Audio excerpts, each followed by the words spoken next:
Bonjour à toutes et à tous et bienvenue dans ce nouveau numéro du JTech. Le JTech, vous le savez, c'est chaque week-end toute l'actualité high-tech sur 01net TV. Avec au menu cette semaine un spécial Mobile World Congress de Barcelone. Toute l'équipe de 01net.com était donc dans ce grand salon dédié à la téléphonie mobile. On fait le point sur les smartphones ténors de cette année.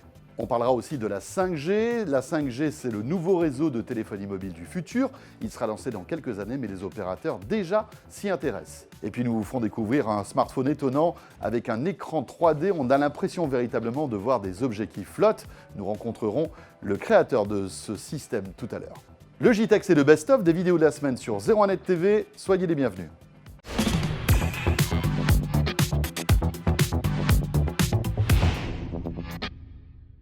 Et pour débuter ce JTech, bien sûr, les stars de ce Mobile World Congress étaient les smartphones. Huawei avec son P10, LG avec son G6, Sony avec un nouveau smartphone très haut de gamme et un écran 4K, et puis surtout le buzz Nokia. Que retenir donc de ce nouveau Huawei P10? Eh bien déjà son design. Regardez l'arrière de ce téléphone. Alors déjà là, je l'ai en main avec ce joli bleu. Eh bien il a un toucher assez étonnant qui se veut inrayable, c'est ce que dit Huawei. Et qui est plein de petites aspérités, qui fait que lorsqu'on le touche, en fait, eh bien, on a cet aspect granuleux qui est plutôt agréable au toucher. On verra bien sûr s'il ne se raye pas donc avec ce nouveau revêtement. Côté spécificité, eh bien, Huawei mise encore et toujours à fond sur la photo. Regardez, encore une fois, le partenariat avec le Leica se poursuit.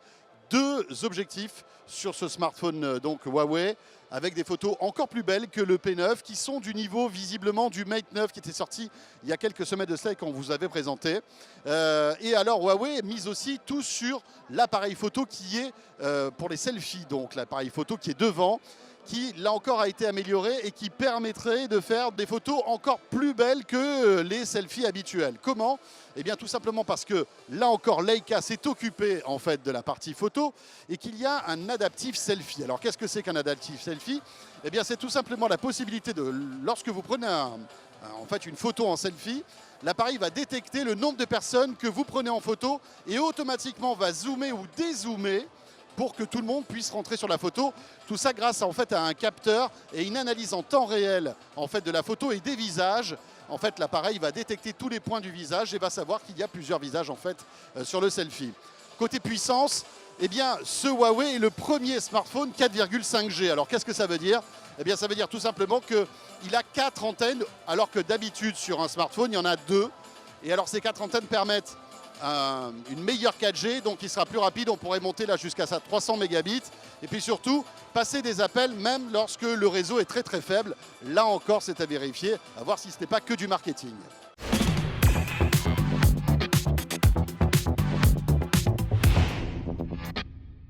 Ce qui est sûr, eh bien, c'est que LG n'a visiblement pas fait de concession sur la conception du produit avec une grosse batterie et surtout ici, gros point très important, le double capteur photo. À l'arrière, on va retrouver deux capteurs 13 mégapixels, à l'avant 5 mégapixels pour les selfies. Mais c'est surtout la notion de grand angle ici qui nous intéresse puisque le capteur à l'avant offre lui un champ de vision de 100 degrés. À l'arrière, l'un des deux capteurs 13 mégapixels offre un champ de vision de 125 degrés.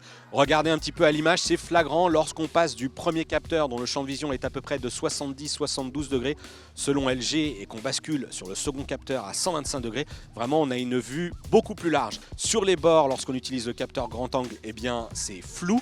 Mais on nous explique ici que c'est lié au fait que ce G6 est encore un prototype. Ce sera corrigé du côté du soft final. Et quand on parle de soft, justement, eh bien, on peut vous dire que LG a fait un beau travail du côté de l'application photo. On va retrouver beaucoup de fonctions, notamment liées à l'aspect réseaux sociaux. Il sera possible de découper l'image en différentes zones pour faire des clichés dédiés aux réseaux sociaux un petit peu plus dynamiques, un petit peu plus complets. Et puis, il y a aussi cette fonction carré, c'est amusant. Du fait de son grand écran de 5,7 pouces, il est tout à fait possible d'utiliser ce format carré pour avoir une prise d'image et ensuite continuer à regarder donc ce qui se passe derrière et continuer à shooter si nécessaire.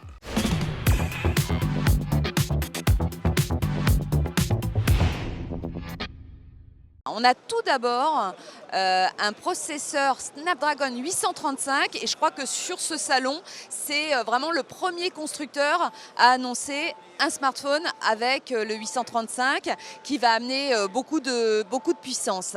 Alors beaucoup de puissance pourquoi ? Tout simplement déjà parce que l'écran de ce smartphone, qui est de 5,5 pouces, est le premier écran 4K HDR du marché. Ça veut dire qu'on aura vraiment on l'espère, une grande qualité d'affichage avec des couleurs vraiment qui pètent, de super contrastes. Un capteur qu'on appelle le Motion Eye.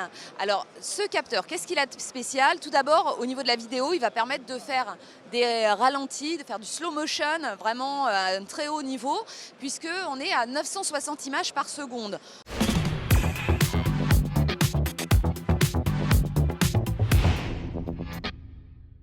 Le Mobile World Congress s'excite devant un téléphone qui a, oulala, allez on va dire 20 ans, qui a été remis au goût du jour par Nokia.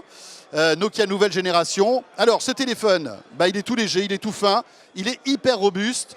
Il a une autonomie monstrueuse parce que évidemment il n'est que 2G. Évidemment il a un petit capteur photo que vous voyez là qui n'est que 2 mégapixels. Il y a aussi un browser les amis. Et ouais, vous pouvez surfer sur internet en 2G là-dessus. Autant vous dire que vous lancez l'affichage d'une page et vous avez le temps de vous faire un hamburger. Il est Bluetooth aussi. Et puis alors, attendez, pour un Nokia 3310, il a Snake, le jeu qui a bercé les utilisateurs de 3310 pendant des années et des années.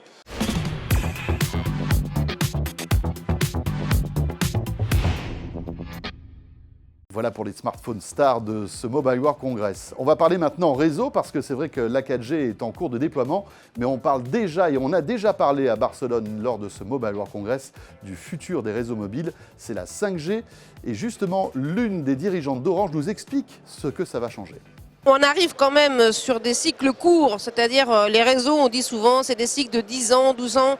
Là, la 5G, ça va arriver maintenant dans 1 an, 2 ans, donc on arrive à quelque chose qui est imminent.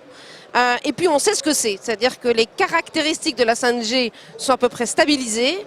On va avoir finalement 3 caractéristiques particulières. La première, c'est que ce n'est pas la 5G, c'est la 50G, parce que ça va 50 fois plus vite que la 4G, 80 fois plus vite que la 4G, donc ça va vraiment beaucoup plus vite. Ça permet des usages qui sont franchement différents. Donc là, on dépasse, on a plusieurs gigabits par seconde. Oui, on va vraiment, ça permet d'avoir de la 4K, ça permet de faire de la réalité virtuelle, de la réalité augmentée, et c'est vraiment de l'instantanéité. C'est plus rapide que la fibre qu'on a à la maison aujourd'hui. Alors en fait, ça va nous permettre effectivement, suivant les cas d'usage, d'utiliser de la fibre ou de la 5G. Alors attention, la 5G, on est sur un réseau mobile, alors quand on est tout seul, on a l'intégralité du débit. Quand on est plusieurs, on partage. C'est pour ça qu'on va avoir toujours un besoin de toute façon critique de fibre et que Orange a poussé les deux. Ça, c'est sûr. Donc ce débit, cette capacité à aller très vite. Deuxième sujet, c'est l'Internet des objets. L'Internet des objets, c'est aujourd'hui une vraie réalité qui arrive sur le marché des entreprises. Sur le marché des particuliers, c'est encore naissant. On va avoir des millions d'objets et la 5G aura la capacité de traiter ces multitudes d'objets qui enverront des petits messages, mais qui seront extrêmement nombreux. Ça, c'est la deuxième chose. Et puis la troisième chose, c'est que pour des usages particuliers, de sécurité, de défense, de télémédecine par exemple, on va être capable de garantir des qualités extrêmement élevées, des latences extrêmement faibles. Parce que quand on fait de la téléchirurgie, il faut vraiment qu'on soit à l'abri de tout incident, quel qu'il soit. Donc on a beaucoup de débit, des grands usages de la vidéo, des millions d'objets qui sont connectés, et la capacité à délivrer des choses extrêmement pointues quand on en a besoin. Vous parlez de téléchirurgie, ce n'est pas un mot qu'on entend souvent. Qu'est-ce que c'est? C'est-à-dire que demain, on pourra imaginer... j'arrive même pas. Ça fait un moment qu'on en parle, mais c'est vrai que ça restait très hypothétique. Oui, ça restait très hypothétique. C'est quoi? C'est un exemple, hein, mais l'intérêt, c'est de se dire qu'on va pouvoir, effectivement, quand on aura une opération à faire ou quand on aura un diagnostic à faire, mais l'opération, c'est vraiment du temps réel, avoir 2 postes de travail, des médecins dans 2 endroits et un chirurgien pour être assisté en direct de façon extrêmement précise avec des caméras. Et donc ça va permettre effectivement que tous les territoires puissent avoir accès aux meilleurs experts là où il sera.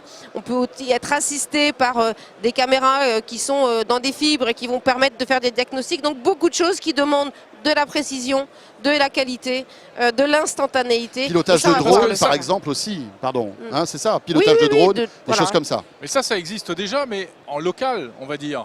Piloter un robot pour faire une opération, ça se fait déjà.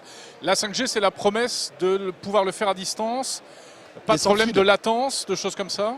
Alors justement, c'est des latences qui sont extrêmement courtes. Alors, tout ne va pas se faire en 5G une fois de plus. Il y aura des réseaux extrêmement sécurisés de très grande capacité qui seront en fibre. Mais il faut vraiment qu'on puisse travailler sur ces 3 sujets. Ça permet aussi, quand on a des opérations extrêmement soudaines, s'il y a une catastrophe par exemple, on fait un hôpital de campagne quelque part, et donc à ce moment-là, on est dans des solutions qui ne sont pas nécessairement pérennes et instantanées, et on peut faire ça très très rapidement avec la 5G. Donc tous ces cas d'usage vont se développer, c'est un énorme potentiel et on va commencer à les mettre en place.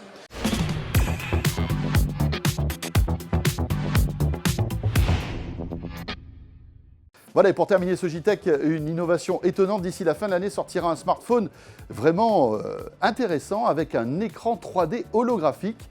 C'est issu d'une start-up française que nous découvrons tout de suite. Donc c'est une manière complètement différente de créer de la 3D et qui permet justement de supprimer toutes les contraintes qui existaient avant, donc de saut, de 3D de mauvaise qualité, de manque d'interaction ou même à l'extrême de port de lunettes qui ne convient pas trop aux consommateurs. Donc c'est vraiment le cœur de ce qu'on fait, c'est de la nanotechnologie, une nouvelle invention, et c'est ce qui nous permet justement maintenant d'apporter cette 3D que les gens attendent quelque part. Alors voilà, là on est en train de voir des images justement. Alors il y avait une tablette et un smartphone et on avait, moi je l'ai vu de mes yeux vus, une vraie sensation de 3D sur un film. Alors il y a toujours ces petits décalages si tu veux Jérôme. Quand tu regardes le smartphone et que tu bouges un tout petit peu, tu as parfois des moments de flou, mais vous êtes en train de dire que tout ça vous allez le corriger en fait dans les mois qui viennent. Exactement, donc on a un degré en fait infini de liberté que nous donne justement cette nanotechnologie, donc on peut configurer vraiment l'expérience qui convient au consommateur, et c'est ce qu'on livrera aux consommateurs à la fin de l'année. Est-ce que ça a un sens d'avoir du contenu 3D sur un smartphone? Ça sert D'abord, à quoi? est-ce qu'il y aura un jour des contenus véritablement 3D pour Il y en smartphone? a énormément aujourd'hui, mais ils sont cachés. Donc par exemple, 90% des jeux que vous jouez sur votre téléphone portable sont faits sur la plateforme Unity. Donc ce sont que des jeux 3D que vous voyez en 2D. Ce qu'on fait de notre côté, on les recompile et vous pouvez avoir cette expérience holographique. Donc par exemple, vous pouvez imaginer un Pokémon avec des Pokémon qui sortent de l'écran, ou des Clash of Clans ou plein de choses comme ça. Donc par exemple, l'écosystème gaming est présent, il est juste caché, et nous justement on fait sortir cette 3e dimension pour avoir du contenu beaucoup plus fort et avoir de nouvelles manières de faire un peu de storytelling en utilisant cette 3e dimension. Et bien voilà, ce JTech est terminé. Merci de nous avoir suivis. On se retrouve bien sûr le week-end prochain. D'ici là, n'hésitez pas à nous retrouver sur les réseaux sociaux, sur YouTube bien sûr, sur 01net TV, sur Facebook et sur Twitter. Portez-vous bien, à la semaine prochaine.